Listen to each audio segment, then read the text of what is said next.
Hello friends, আমি বুলটি রান্নাঘরে সবাইকে স্বাগত।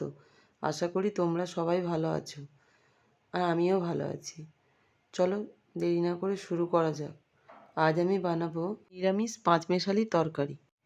পরিমাণ মতো তেল দিয়েছি, তার মধ্যে গোটা শুকনো লঙ্কা, পাঁচ ফোড়ন, তেজপাতা ফোড়নে দিয়েছি।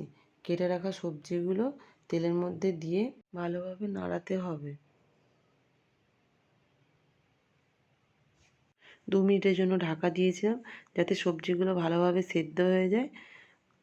দিয়ে দিলাম গ্রেট করা আদা, 1 চামচ জিরের গুঁড়ো দিয়ে ভালোভাবে নাড়াতে হবে। আমি কোনো জল দেব না।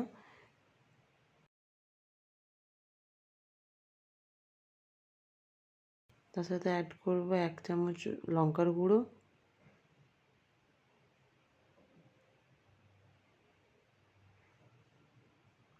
পরিমাণ মতো লবণ, অল্প একটু ব্যালেন্সের জন্য চিনি।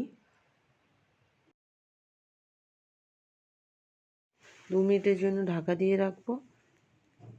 ঢাকা খুলে দেখো সবজিগুলো ভালোভাবে সেদ্ধ হয়ে গেছে, মশলার সাথে গায়ে মাখা মাখা হয়ে গেছে।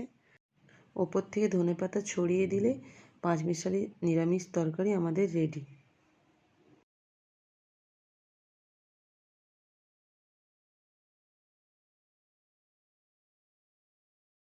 আমার ভিডিও যদি তোমাদের ভালো লেগে থাকে তাহলে প্লিজ আমাকে সাপোর্ট করে আমার পাশে থেকো।